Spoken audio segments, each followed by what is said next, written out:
No, your meeting times are not negotiable. You just have really crappy rules. Hello, everyone, and welcome to another episode of the Perfect RIA podcast. I'm your co-host, Matthew Jarvis, and with me, as usual, the man, the myth, the legend, Micah Shalansky. Micah, how are you, my friend? Oh, Jarvis, I'm doing absolutely fantastic. Another beautiful day in Alaska. How could I possibly complain? And we have some exciting things coming up that excited to chat about. Yeah, for sure. So as you're listening to this episode, Surge is just around the corner. It's interesting, Micah, that I think the majority of the industry, or at least large sections of the industry, have been reshaped calendar-wise around Surge schedule, right? This October, November Surge schedule and this March, April Surge schedule, to the fact that we're meeting vendors now that are saying, hey, we have to staff up during those time periods because there's so many advisors in Surge. And so since we're just a few weeks out from Surge starting, really want to use this episode to make sure that you are, as our listeners, ready for Surge. Yeah, let's go and tackle some myths that are out there about Surge as well, and about advisors and their calendars is really what I want to tackle. Yeah. And I also want to kind of get into this as well, Jarvis, the aspect of the intentionality behind Surge. And at some points, boy, I want to say it's not a competition, but everything's a competition, Everything right? is. But it's really about what you're solving for. How do we build these things, and what are just best practices? Because I think there's a little bit of a twofold here.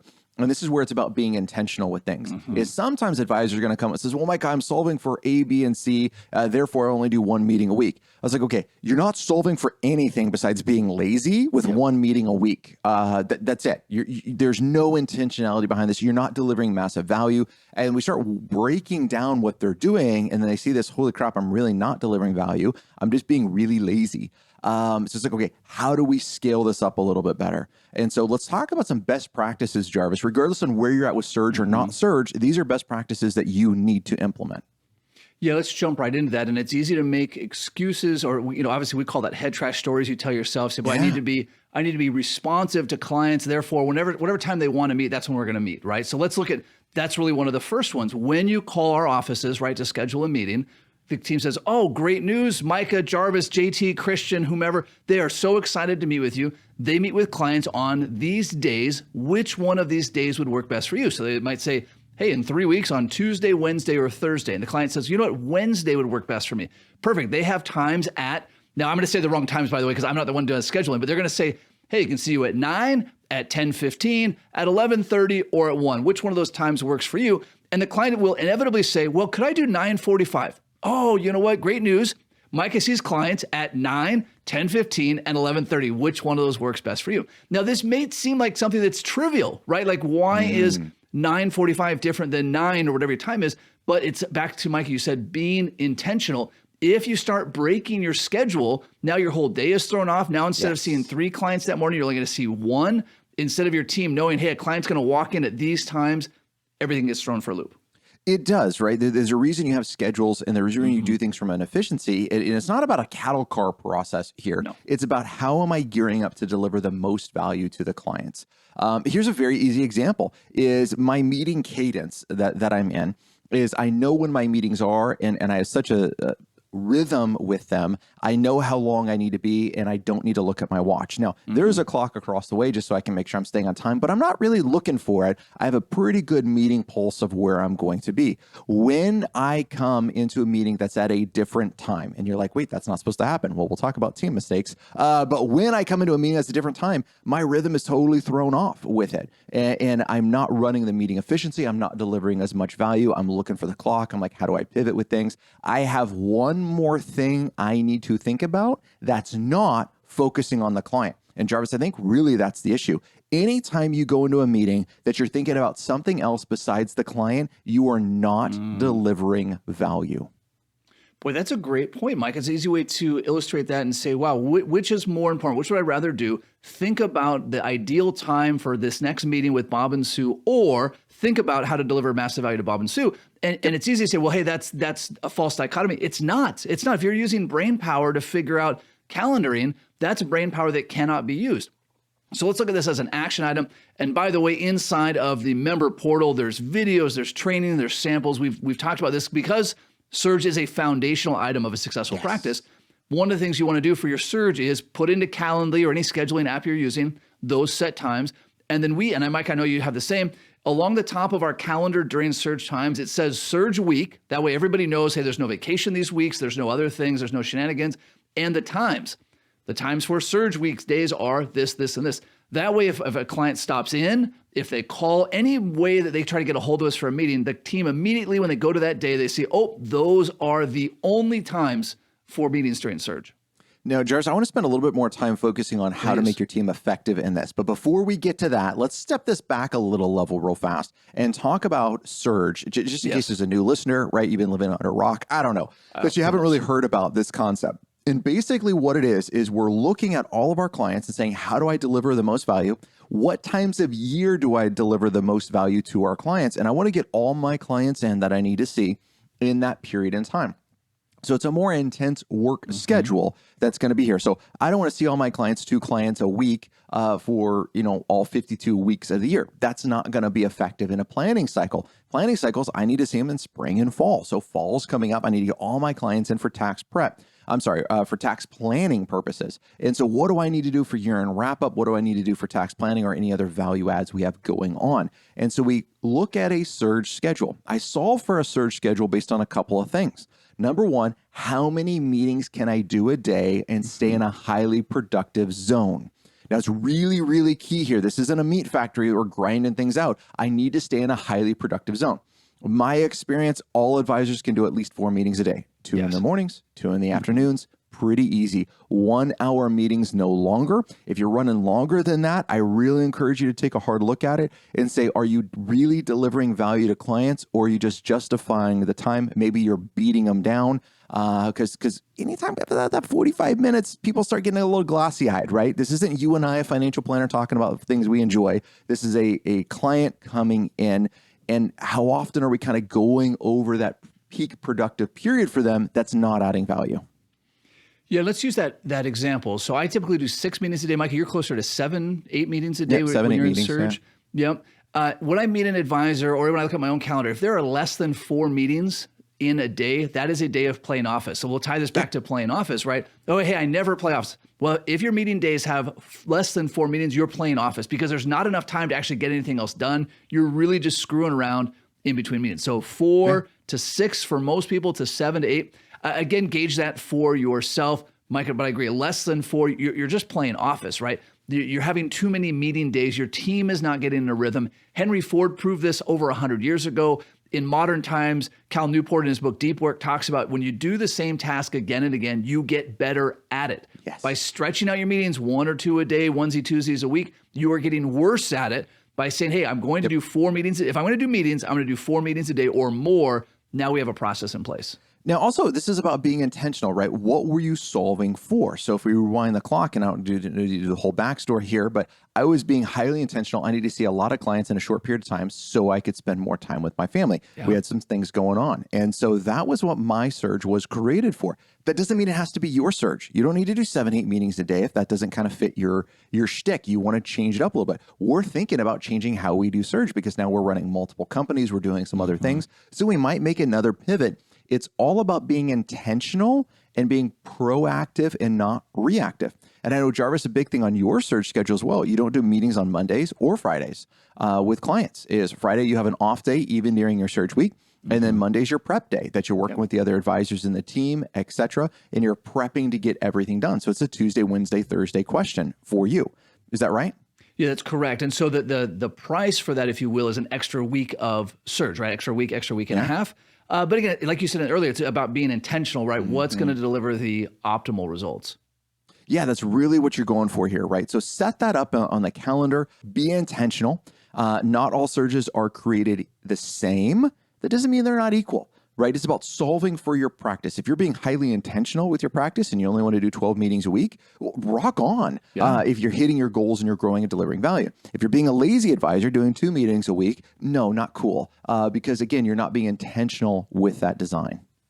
Yeah, I think a tell there, used to love playing poker a lot. A tell on this is if you make excuses for your calendar. So if you're saying, well, hey, I would do surge, but my clients are more complex and they have a tougher schedule. And if you have an excuse-based calendar, that's the opposite of an intentional calendar. Like, hey, well, my client called in and they wanted to meet with me on Friday at 3 p.m. And by the way, we have all these scripts and videos of calling and our teams going through this, right? Clients call our office. They say, hey, I want to meet with Matthew on Friday. Oh, you know what? Great news. Matthew sees clients on Tuesdays, Wednesdays, and Thursdays. I know, but I really want to see him on Friday. You know what? I have to let you know, Matthew spends Friday with his family, but he's glad to see you on Tuesday, Wednesday, or Thursday. If this happens, Micah, once every 10 years, no, I absolutely can only see Matthew on Friday. Let me do this, Mr. and Mrs. Client. Matthew sees clients on Tuesdays, Wednesdays, and Thursdays. Let me get you scheduled on Tuesday, Wednesday, or Thursday, and I will have him call you ahead of time and see if he's available on a Friday. And the reason Mike gets set up that way is my team has several layers of defense, and this is about empowering your team on this, but they also still have an escape button, right? So their escape button is, you know, if I've gone through these layers of defense, I've offered them 2 or 3 times, then they can talk to Matthew, but they can never, not ever, under any circumstances, schedule me on a Friday. Just not ever. It's not an option. But it's the same thing, and you might see that's dramatic. But Jarvis, before you put this in place, how many meetings did your team schedule on Sunday at 2 a.m.? I think 0 is my count so far. Whoa. Sundays at 2 a.m. Yeah. What? I mean, you didn't have a process in place, and your team did not schedule meetings on Sunday at 2 a.m. What? How did you hire a unicorn? Like how did that crazy. Possibly happen? Yeah. So we all have these constructs in our mind. When is it acceptable? When is it not? Your version of acceptable and your team member's version of acceptable may be different. This is where the rules come into play. They're not going to schedule Sunday at 2 a.m. because they're like, that's insane. And now I bring this example up to my team members when I'm talking to them about the meeting times. They're like, well, I would never do that, Micah. Why would you even bring that up? That's completely, not acceptable. This is great. I agree. And it's also not acceptable to schedule a meeting outside of these times for the exact same reasons, right? And so really trying to connect those two with team members. Yeah, it does help with team members and even with yourself to draw those two extremes. And getting your example, Michael, I would never schedule a meeting at 2 a.m. I would never take a client call when I'm using the men's room, right? Those seem obvious, but those are, again, artificial constructs. And so we're already going to have artificial constructs. Let's be intentional about them. Let's structure them down. Now, Michael, let's talk just for a second. How do you communicate this to your clients, right? So if you've gone from an office where, hey, if I want to talk to Jarvis, I just call and I get a call back the same day, or they interrupt him right away.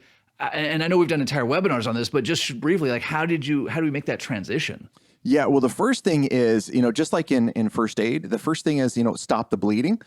Same thing. Stop the bleeding here. Stop giving out your cell phone number. Stop telling clients that we joke about this, but I was talking to an advisor just the other day, and he showed me his letter that he was sending out to all of his clients, and it had his cell phone number. So if you have questions at any time, give me a call or shoot me a text.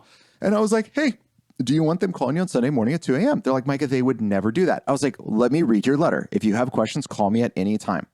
What does that mean? Well, that's during business hours. Nope, that's not what that says. And so one, stop the bleeding. Do not give out your cell phone number because you're a business. That's why, right? Microsoft, Apple, when I call the Apple store because I'm going to purchase a computer, I'm not calling an employee's cell phone number and saying, hey, could I get this information? I got to call the Apple business line and then go through those channels. Guess what? When they call my office, I'm a business too. I'm not playing office. I'm actually a business. And there's a certain process to go through. So number one is stop the bleeding, Jarvis. Then after that, we're going to get to client communication.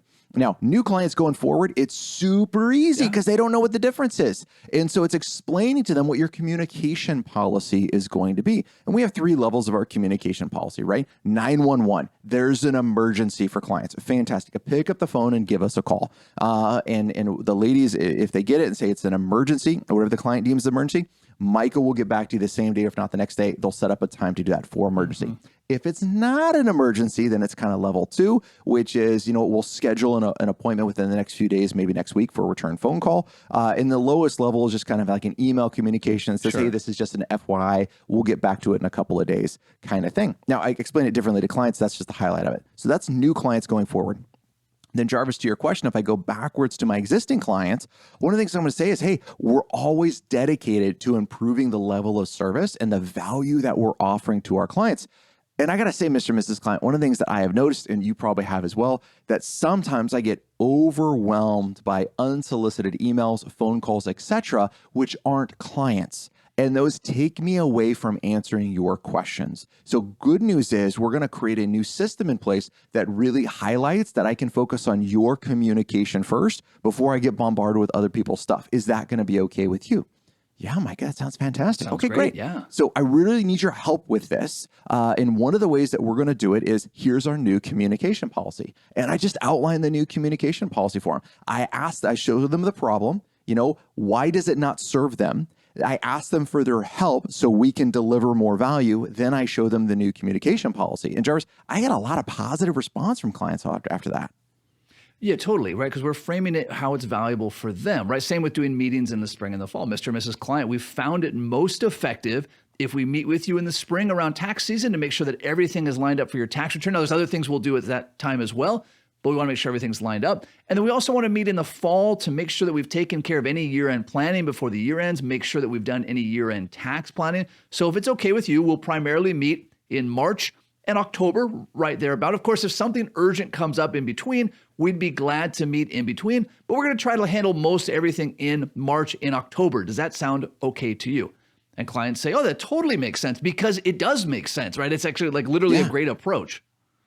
Yeah, again, it's highlighting the client where it's valuable to them, it's making sense, and then getting their agreement with it. Now, let's say you have a new client comes back and says, Micah, I need to talk to you every week. Great news, we're not an ideal fit. That's just not going to fit my ideal schedule. Same thing if a client said they wanted to move in with me. Not a good fit, right? We could laugh about that, but seriously, that's not a service in which I'm offering. And so there's a whole lot of things I'm not offering. I'm offering to deliver massive value to a very select, very unique group of people that I know I can make the most impact with. And that's not everyone. And I'm okay with that. Micah, speaking about being intentional and surge meetings, of course, a large part of a successful surge meeting is your team, right? Who's doing the actual scheduling? Who's communicating with the client? Who's doing this follow-up back and forth, case prep, all those things, which we'll be talking about in future episodes. We've talked about them in past episodes. But on the note of delegation, wanted to share that my virtual assistant, Zach, who we got through Belay, who's one of our strategic partners, this week, Mike, I had him. There was a vendor we were using to get some videos edited for a masterclass that we have coming out pretty soon. And I said, Zach, here's what I need you to do this week. Every single day, literally every day, I need you to call this vendor on the phone and ask them where they're at towards our deadline of getting this project done on Friday. And he says, Jarvis, that feels a little bit excessive. I said, I know it does. But I have this feeling that if we don't call this vendor every single day, my project's not going to get done, because it's kind of these creative type people, right? Right. So sure enough, Zach calls them every day. Micah, on Tuesday, Zach calls me this last week. He calls me. He says, Jarvis, I just talked to them every day like you asked, and they just told me that they're leaving on vacation for 2 weeks on Friday. They hadn't told me, and they were just going to let the project die while they're gone. I said, well, Zach, great news. Call them twice a day and let them know this project has to be done by Friday. And for that to happen by Friday, here's how many things we need to have done each day. So sure enough, Zach, my VA from Belay, he calls them twice a day. Micah, the project got done before they left on vacation. I promise you it would not have gotten done. I promise you it would not have gotten done. I would have found out next week that they were gone, the project wouldn't be done, and my whole thing would be behind schedule. So no, this highlights multiple things, right? This is a little sidetrack. I apologize for the surge thing. But number one is we are really good at understanding, as business owners, as entrepreneurs, financial planners, expectations, meeting deadlines.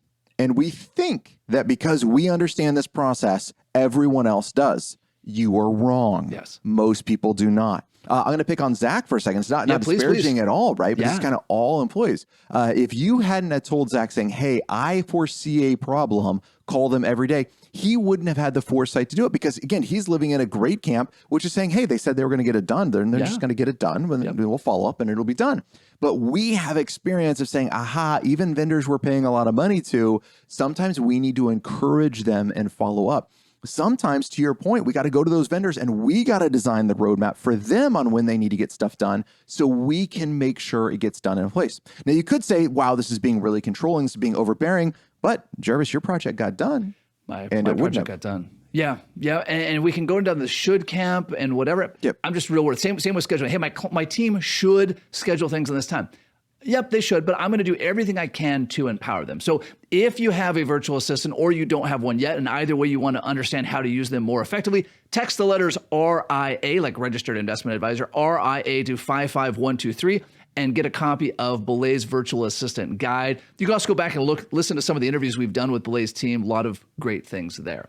Absolutely fantastic. Well, Jarvis, let's keep talking on the team aspect of it. So you could be a virtual assistant and it could be your full-time assistant, whatever that's going to work out for you being.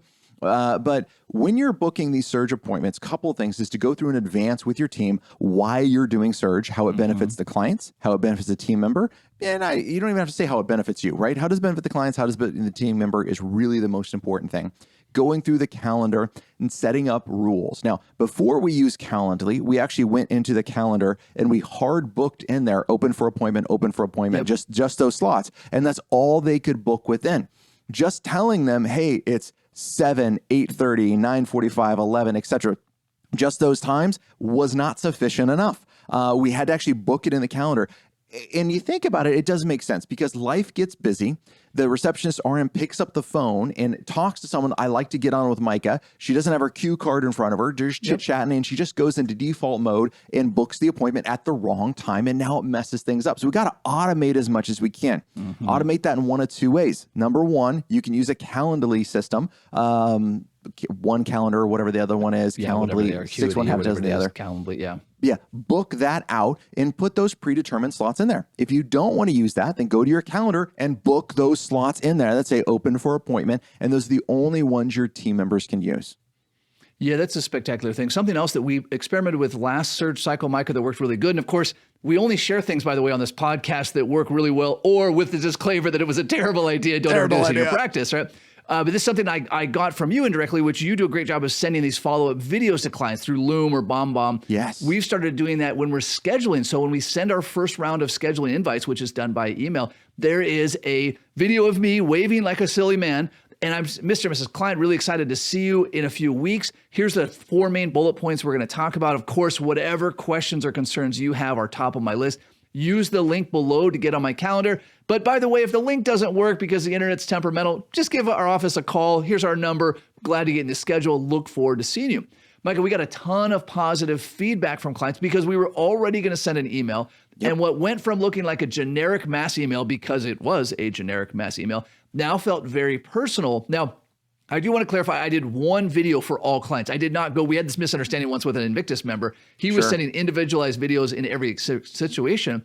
That was too much. But it's, again, how do I up-level this process? Also, it empowered the team. Hey, Matthew told the client, meetings are going to be on Tuesday, Wednesday, and Thursday. Matthew told the client, here's the link to use. So we're setting the team up for success and, of course, delivering value to the client. Really, really important in that design, in that creation of it. I love it. One of the things too is one of the things that I love about setting this up, this automatically creates a no system in place, right? We are very likely to say yes by default to things. If somebody comes up and a client needs an exception, we're more prone to say yes, right? We want to please the client. We want to make sure they're taken care of, etc. You got to get rules in place which protect you from that, which protect your time and your team's time. Calendly, calendar blocking, surge meetings, they really do a great job of that. Yeah, they really do. And we need to keep in mind for ourselves and our team, and I see advisors, they misunderstand surge. They think, well, this is just in place so you can take these enormous vacation schedules. This is in place just to cater to your whims. And that is not the case at all, right? Surge does facilitate my vacation schedule because I've put in the hard work to do surge. But as we mentioned earlier in this episode, it allows me and my team to be hyper-focused on the value add or value adds that we're doing that quarter. And then in the interim, it gives us time to work on other projects, whether that be prospecting, systems, compliance. There's so many things that we can work on because we've been intentional with surge. And again, back to your scheduling thing, Mike, if I schedule on an off time because I want to please somebody, now I've burned up 3 slots, which means that's 3 more hours that have gone to waste because they're just going to turn into plain office. Amen. All right, so let's talk about one other thing that comes up a lot during surge, Jarvis. It's about, some people kind of bring up, it says, Micah, I don't understand how you can do so many meetings per day, per week, whatever, in surge and be prepared for those meetings because it takes a lot to prepare for them. So here's a hack as you're going into surge. You prepare for your next meeting after your last meeting. Say that again. You're going to prepare for your next meeting after your last meeting. This is the hack in preparation. And then you got to trust your former self that you knew what you were doing 6 months ago, right? But when I get done with these client meetings, in my dictation, one of the things that I'm going to do is clearly outline what needs to take place in preparation for the next meeting. What are the tasks that need to get done? Those are going to get done within the next week. What items do we need to review? What items do we request? What are we going to talk about at the next meeting? And then what my thoughts are on talking about those things in our next meeting. Because now when I'm preparing for the reading and I read my memo and it says, great news, here's the things we said we're going to talk about with the client next meeting, and here are my thoughts on those, and here's the other thing. Let's say we're applying for Social Security, and I want to remember that they're subject to the government pension offset and the windfall elimination provision. For Sue, great news. Now that's in there, right? It's going to make my preparation easier because I took an extra 1 minute and made my dictation to my future self of what I needed to know. Yeah. So to make sure that was clear for everybody. So you're preparing for these October meetings that were coming up for you, prepared for them in March and April during your last surge, right? And so this is part, and we've talked about this in a lot of our webinars, this is part of the surge process. As soon as you walk out of the meeting and you've seen the client all the way to the front door and out the front door or to the reception desk, if there's some kind of paperwork they need to take care of, then I'm sitting down, I'm pulling out my phone or whatever I'm recording on, and I'm recording my dictation on a prescribed format, right? That way everyone's dictations are the same. And Micah, to your point, then I'm outlining, hey, when I meet with them next, so in April, when I meet with them in October, when I meet with them in March, April, here's what we need to discuss, right? And so this again goes back to this systematized and streamlined. So when I'm preparing for my meetings in a few weeks, I can look at those notes. I trust my past self because I was following a system. Now, instead of needing an hour to prepare for this, instead of needing to review through all their documents, in your case, Micah, the Social Security, instead of needing to pull up all those documents, oh, that's right, I left a note for myself that we need to take care of this. And now I can just focus on what were the nuances of that and not worried like, hey, did I forget something from the last meeting? And either on yourself or you're working with other advisors as well, newer advisors, I like to pull their last memo a couple months after the appointment and give it to them and say, just based on this memo, are you willing to sit down with the client and have a meeting today? Oh, that's fun. And I can see their eyes kind of light up. And I was like, that's a no. You need to do a better job on your memos. There's a couple of ways for success of judging a memo. Number one, does your team have to come to the advisor and ask follow-up questions? If I dictated a task and my team has to come back to me for clarification, I did not do a good job on that memo. If I'm getting ready for my next appointment and I don't know what the heck I meant by my memo and I'm not ready to sit down with my client based on that memo, I did not do a good job. Take action moving forward and say, what do I need to add to my system? What do I need to add to my note card when I'm doing dictation to do a better job at this? Yeah, that's true. Anywhere you find yourself hung up, or we've talked about in past webinars and podcasts about, for example, I will have my team, my case prep, print a section of the CRM. So there's an abstract out of the Zoho CRM that you've built, Micah, that I had the team just print out and it's in my case prep stuff because I don't want to take time to log into the CRM, scroll through my notes, get distracted by my other notes, wonder what the calendar's like. I wonder if that other client got talked to, right? I go down these rabbit holes because we're all just massively ADD. Instead, I have my packet of case prep, whether it's a printed or a PDF, and it has all of the things I need, including, Micah, to your point, my notes from the last meeting. Love it. Super, super important. Well, Jarvis, this podcast is all about action. Actually, one more thing I'm going to throw in here before action items, because another advisor kind of pushed back on me when I was talking about, prepping information. And they're saying, well, Micah, you're getting ready for fall appointments. Yeah. And you're going to review taxes for all your clients. And I said, yeah. They said, well, when did you do your tax projection? I said, in March. And they were like, after my appointment. And they're like, there's no way you could have accurately done a tax projection in March for all of your clients. I'm like, interesting concept. So tell me more. And we kind of walked through it. And he gave me some edge case examples. And I said, you know what? You're right. For those 6 clients, I'm going to have to update my tax projection. You're 100% right. Now my meeting time meeting prep went from 10 to 15 minutes to 18 to 20 minutes on that particular client. What about the other 115 clients I'm meeting with? Great news. It's all accurate, right? I got a retiree that's getting Social Security and a pension check. And we're thinking about a Roth conversion. What do you not know in March that you could do a fairly accurate projection and it still be, now you still got to review it, right? You still got to apply your brain to this and make sure nothing major has changed. But assuming it hasn't, what's changed in the last 6 months on those fixed variables that are not accurate in a tax projection? So don't dilute yourself in saying, oh, this is so complex because of an edge case that you can't do 90% of the work. Yeah, boy, that's a good reminder that you're playing office too. So it's an edge case. Maybe you have one of those, or Micah, half the time it's a completely hypothetical. Well, what if I have a client who each year in March and October is gone for the month? They're on the moon for that month. Great. When you get that client, you let me know and we'll talk about it. But for the rest of your clients, let's follow the system. Amen. All right. On that note, this podcast is all about action items.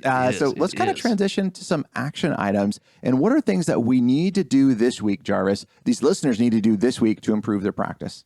Yeah, well, I would say if you haven't already, block out the morning of Wednesday, October 18th. That is our next Nation Power session that is available to all listeners of the podcast. What are we at now, Micah? 1.5, 1.6 million downloads of the episode. So all listeners of the podcast are welcome to attend that. If you're not getting our emails, go ahead and visit theperfectria.com. Complete the practice analyzer. I think you'll be surprised or at least informed on where you're at relative to what's possible. But block that time out on your calendar for Wednesday, October 18th, and then complete the practice analyzer so you get the invitation.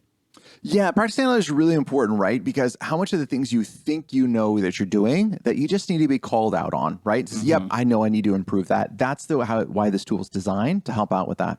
Another thing is just do what we say. No, seriously, just do it. Boy, it should be a slogan for somebody. Somebody should come up with that. But the reason I say that is not to be super egotistical, but this is coming from an area that we have painstakingly went through for 20 plus years in respectively each of our own practices, talking to hundreds of other advisors across the country in transforming this into a system that delivers more value to clients. So now is the time to take action, do what you're supposed to do to deliver massive value, listen to those who have gone before you, and make it a great day. It's time to improve your life. It's time to improve your client's life. It's time to improve your team's life by delivering more value by following the Perfect RIA. Jarvis, until next time, happy planning. Happy planning. Information designed to change lives. Financial planning can make you thrive. Start today, don't think twice.